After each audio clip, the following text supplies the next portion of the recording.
Si j'ai dit tout ça, c'est pour en arriver à l'objet de notre rencontre d'aujourd'hui. En effet, le thème de ma prise de parole du jour, c'est la diabolique ascension et la logique de prédation d'un néron tropical, le cas Denis Sassou Nguesso. Je m'efforcerai par conséquent, tout au long de ces 4 heures d'intervention, à préciser d'abord qui est Denis Sassou Nguesso.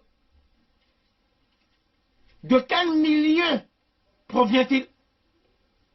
Quelle éducation il a reçue? Mais surtout, qu'est-ce qu'il a fait de l'éducation qu'il a reçue? La deuxième question à laquelle nous allons répondre, c'est quelles sont les étapes de la formation militaire de Denis Sassou Nguesso?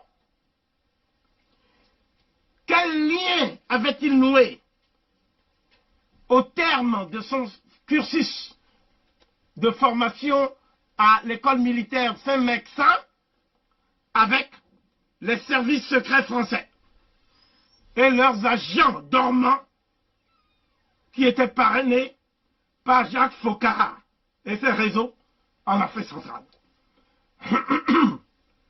Cette question est capitale parce que cela revient à dire quelle est la place de Denis Sassou Nguesso dans le dispositif des services secrets français en Afrique. C'est ça que ça revient à dire. Troisième question. Quel rôle Denis Sassou Nguesso a joué personnellement dans l'ascension vertigineuse suite au coup d'État militaire qui a renversé le président Alphonse Massamba Deba? Puis, quel rôle le même Sassou Nguesso, en sa qualité de ministre de la Défense, a joué dans le coup d'État qui, cette fois-ci, a conduit à l'assassinat du président Marien Ngouabi? Je reviens, je dis ceci, parce qu'il faut que ce soit clair. Je ne parle jamais sans preuve. Donc, en répondant à cette question, je vais fournir la preuve que Denis Sassou Nguesso a été un des cerveaux de l'assassinat programmé, prémédité de Marien Ngouabi.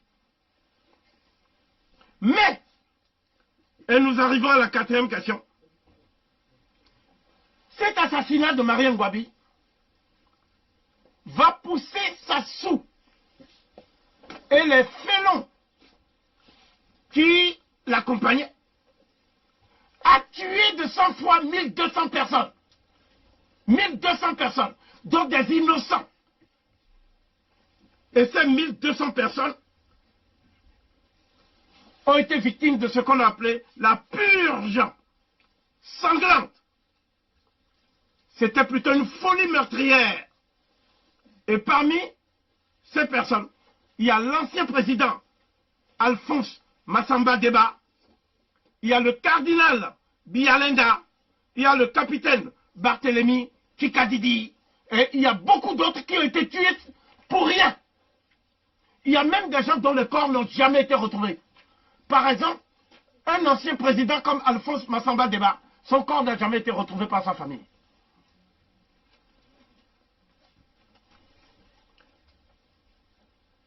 Cinquième question.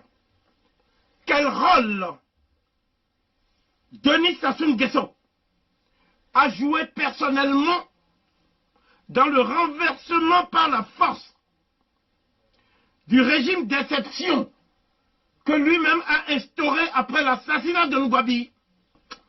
Donc, dans quel rôle il a joué dans la mise à l'écart par la force du colonel Yombi Opango, qui était le président autoproclamé du comité militaire du parti. 6e question. Quel rôle Denis Sassou Nguesso a joué dans le pillage en règle par Elf Aquitaine, qui est devenu depuis Total Finae, dans ce que j'appellerais la captation et l'aspiration de toutes les ressources énergétiques du Congo-Brazzaville au profit des réseaux affairistes de la France-Afrique. 7e question. Comment Sassou Nguesso, Denis Sassou Nguesso, est-il parvenu, après sa mise à l'écart, suite à ce qu'on peut appeler la conférence nationale, comment est-il parvenu à renverser ceux qui l'ont mis à l'écart par une guerre? C'est une guerre. Il a renversé qui? Lissouba, Pascal Lissouba, qui lui-même est un franc-maçon notoire, comme lui. Or, les francs-maçons, normalement, ont prêté serment pour ne jamais se détruire entre eux. Comment se fait-il qu'il ait pu renverser son frère de lumière, Pascal Lissouba, n'est-ce pas? Et il a fait une guerre des milices dans Brazzaville et dans le pôle qui a entraîné plusieurs centaines de milliers de victimes. Hein? Des blessés, des gens qui ont été, comment je peux dire, émasculés, des actes de barbarie auxquels se sont livrés leurs milices, qu'ils ont bien nommés d'ailleurs, ninja, ou des choses comme ça, des noms comme ça. Mais la question sous-jacente, c'est quelles sont les puissances qui l'ont aidé à reprendre le pouvoir par la force? Alors qu'il avait perdu le pouvoir par voie démocratique, par les urnes. Il est arrivé 3e aux élections. Il a donc été battu aux élections. Et pourtant, hein, c'est-à-dire le premier aux élections, c'était Pascal Lissouba. Le deuxième, c'est Bernard Kolela. Et le troisième, c'est Sassou. Malgré ça, il est redevenu président. Par la force. Et en tuant beaucoup d'innocents, encore une fois. On m'a dit, pourquoi tu veux attaquer Sassou? Il ne s'agit pas d'une attaque ad hominem. Il s'agit d'un bilan critique des événements qui ont fait qu'aujourd'hui l'Afrique est à la traîne du monde. Il faut bien qu'on fasse un bilan. On n'a jamais vu un peuple qui ne fait pas le bilan de ses propres erreurs. Ce n'est pas la personne de Sassou qui est en cause. Mais à travers Sassou, je voulais dire simplement qu'il y a des Africains qui participent à la mise à mort d'autres Africains. C'est ça que je voulais dire. Et tout le monde parle de guerre, de personnes qui ont été assassinées, etc. Je vais même dire quelque chose qui est très grave.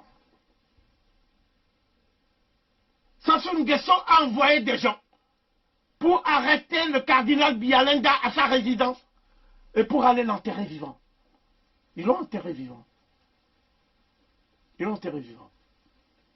Sassou sait qu'il l'a enterré vivant. Et il ne peut pas dire le contraire.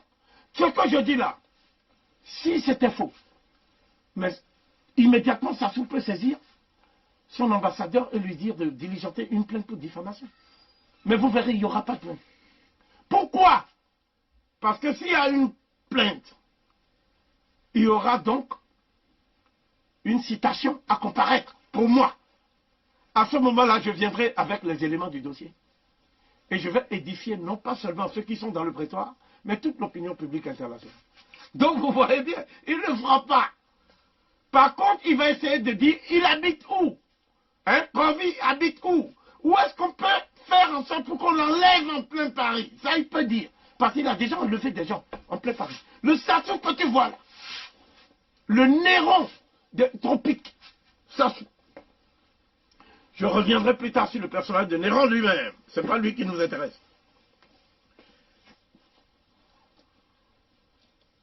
Comment Denis Sassou Nguesso est parvenu, après cette prise de pouvoir illégale, à conserver et à consolider même ce pouvoir-là, en procédant à un emprisonnement arbitraire, suivi d'une élimination physique sommaire, en prison, de ses propres opposants politiques.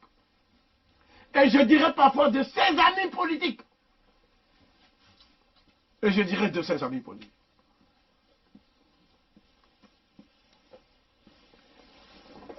Ensuite, comment Denis Sassou Nguesso s'est-il servi des réseaux maçonniques pour déstabiliser des régimes africains opposés à la France-Afrique, au néocolonialisme et à l'impérialisme, grâce à ce qu'on appelle des assassinats ciblés, opérés par les escadrons de la mort de mercenaires blancs. Les mercenaires. Les mercenaires. Combien de gens qui se battaient pour l'Afrique ont disparu physiquement et on n'a plus jamais vu leur trace? Combien? Combien? Dans les pays voisins. Ce sont eux, avec l'ex-président Mugabe, que lui-même a assassiné par la suite, qui ont livré à Mobutu un des opposants les plus virulents contre la dictature de Mobutu, qui lui s'appelait Pierre Moulele. Ils l'ont livré. Et Mobutu l'a découpé en morceaux. Hein? Les Sassou savent comment on l'a livré. Pierre Moulele. Les Sassou sont au courant de la liquidation par empoisonnement de plusieurs responsables politiques qui étaient dans la mouvance de Lumumba.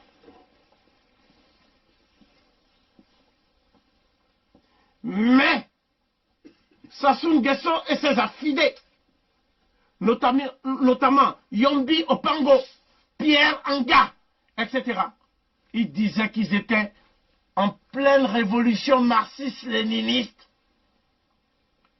et qu'ils représentaient le pouvoir du peuple et particulièrement du prolétariat qui était inéditable dans ce pays. Il n'y a pas de prolétariat quand il n'y a pas d'industrialisation. Il n'y a pas d'industrie. Comment il peut y avoir un prolétariat? Donc il y avait toute une rhétorique pseudo-révolutionnaire dont ils se sont emparés pour pouvoir tromper le peuple et donner l'impression qu'ils sont contre les intérêts de la France-Afrique. En fait, ils défendaient les intérêts de la France-Afrique, en tiraient des dividendes et ils mentaient au peuple en disant qu'on était dans une révolution.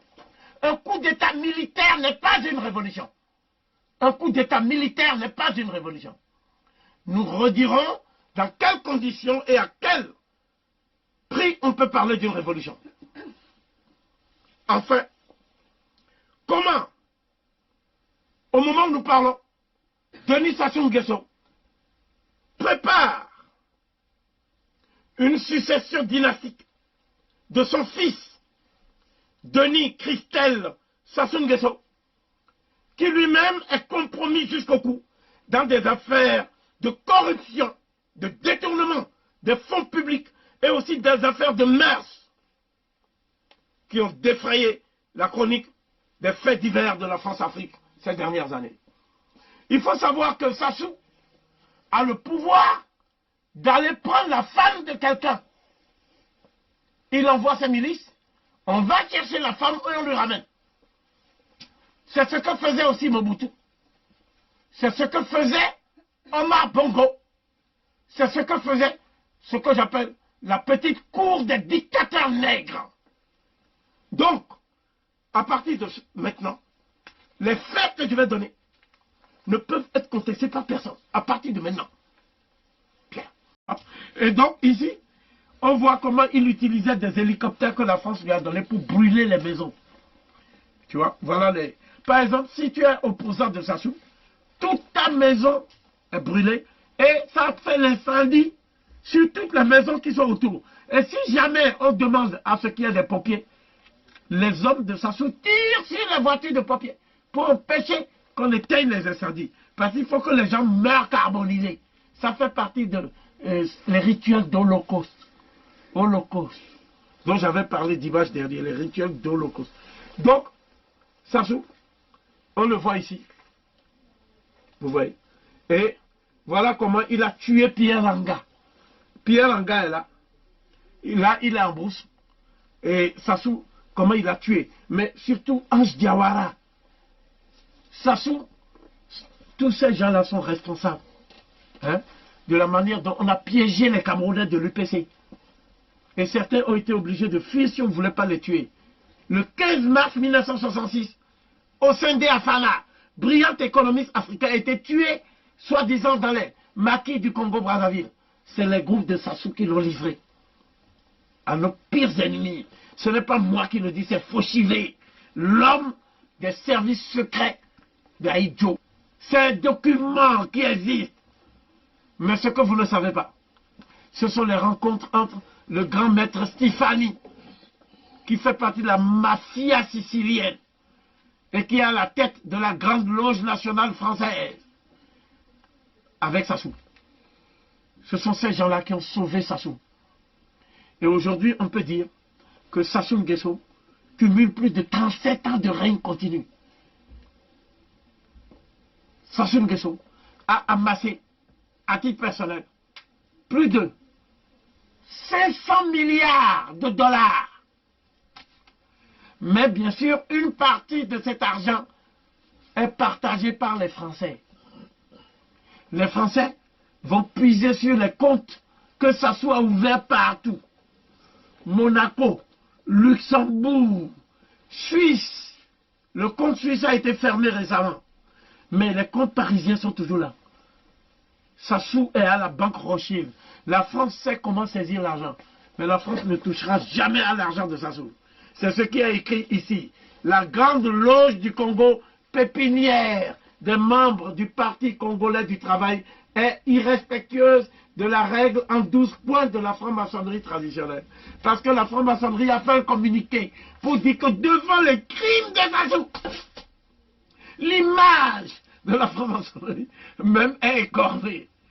Que Sassou, c'est un franc-maçon qui mérite d'être dégradé. Et chaque fois qu'il y a les rencontres des Refram, les rencontres entre les francs-maçons d'Afrique et de Madagascar, le président même de Madagascar, Ange Rajoel, est franc-maçon. Sur 46 États de l'Afrique subsaharienne, il y a 37 francs-maçons. Et ceux qui ne sont pas francs-maçons versent de l'argent à la franc-maçonnerie en gage et en guise d'allégeance. La franc-maçonnerie est une institution qu'on doit assimiler à une association de malfaiteurs, au sens mafieux du terme. C'est-à-dire une institution qui se nourrit des crimes économiques, qui se nourrit de la prédation économique, et qui ne survit que par la captation des ressources énergétiques minières et des matières premières stratégiques des peuples africains, auxquels la franc-maçonnerie n'a apporté qu'une seule chose, la collusion avec les dictatures les plus sanguinaires.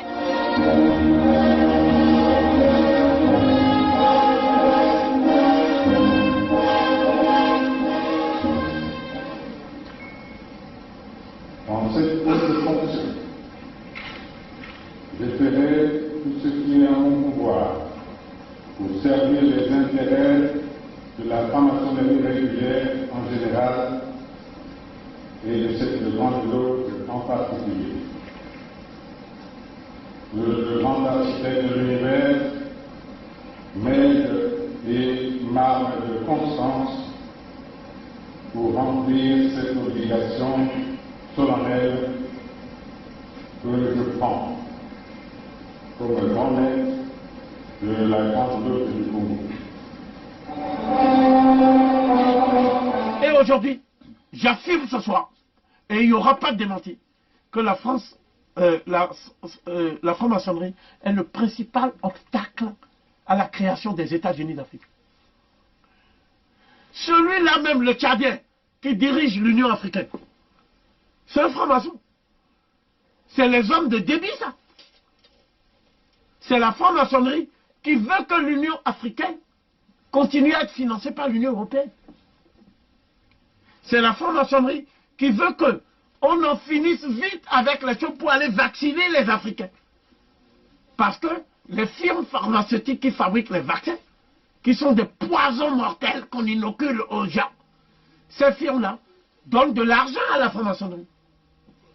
La franc-maçonnerie est financée par les activités de Novotel, de Rotary Club, de Bouygues, de Bolloré. Partout où il y a eu un régime qui veut sortir l'Afrique de difficultés. Sassou Nguesso s'est opposé. Sassou Nguesso s'est opposé à Mugabe. Et a tout fait pour que Mugabe ne soit pas président de l'Union africaine. Chairman. Sassou Nguesso, il a tout fait pour que Achadam Tipi Achadam, le leader de l'opposition togolaise, qui vit réfugié actuellement au Ghana, parce que Faure Gnassingbé voulait l'assassiner. Celui qui a même concouru avec Faure Gnassingbé et qui a gagné, qui s'appelle Agbeyome Kodjo, et qui était le premier ministre de son père, et qui a pleuré à la conférence nationale comme un gamin. Agbeyome, c'est un franc-maçon aussi. Il se dit opposant. Qu'est-ce qui s'est passé? Il l'a mis en prison. Il est en prison actuellement, Agbeyome, pour avoir dit qu'il a gagné, comme Mokoko. Vous voyez? Pourquoi les obédiences maçonniques ne sont pas intervenues pour dire qu'il faut sortir Mokoko de prison? Pourquoi les obédiences n'ont pas demandé à ce qu'on sorte Agbeyome de prison? Je vais plus loin maintenant. Sassou donne de l'argent pour que Blaise Compaoré puisse fuir la justice de son pays. C'est Sassou qui paye, parce qu'on a saisi beaucoup les comptes de Blaise Compaoré. La France a saisi, et la France n'a pas dit je saisis, elle a dit je gèle. Parce qu'ils ont peur que l'État burkinabé ne prenne l'argent. Donc c'est officiellement pour protéger Blaise Compaoré qu'on gèle son argent. Donc Sassou est obligé d'envoyer dans sa tirelire ce que lui il a volé pour donner à Blaise Compaoré, l'assassin de Sankara. Sassou s'est réjoui de l'assassinat de Sankara. Ce livre, pour comprendre qui est Sassou, en détail, il faut lâcher. Page 59, c'est marqué le service action du SDEC. C'est un service qui a été mis sur pied pour pouvoir faire des coups tordus du mercenariat en Afrique. Jusqu'à la page 67. Vous comprendrez alors comment on planifie la montée en puissance des rébellions qui sont plus armées que l'armée régulière pour renverser tous les régimes indésirables. Vous comprendrez alors pourquoi ces rébellions ne sont jamais parties au Congo-Brazzaville. Parce que c'est un régime qui est compatible avec les intérêts de l'impérialisme français. Ensuite, vous comprendrez comment on fait pour recruter des faux opposants et pour les emmener faire du tribalisme en créant des partis ethniques et maçonniques en Afrique qu'on appelle des partis d'opposition. Je lance un appel à la jeunesse africaine. Il ne faut plus aller dans les partis d'opposition et il ne faut plus mettre votre poitrine contre les balles parce que les soi-disant opposants eux-mêmes sont protégés.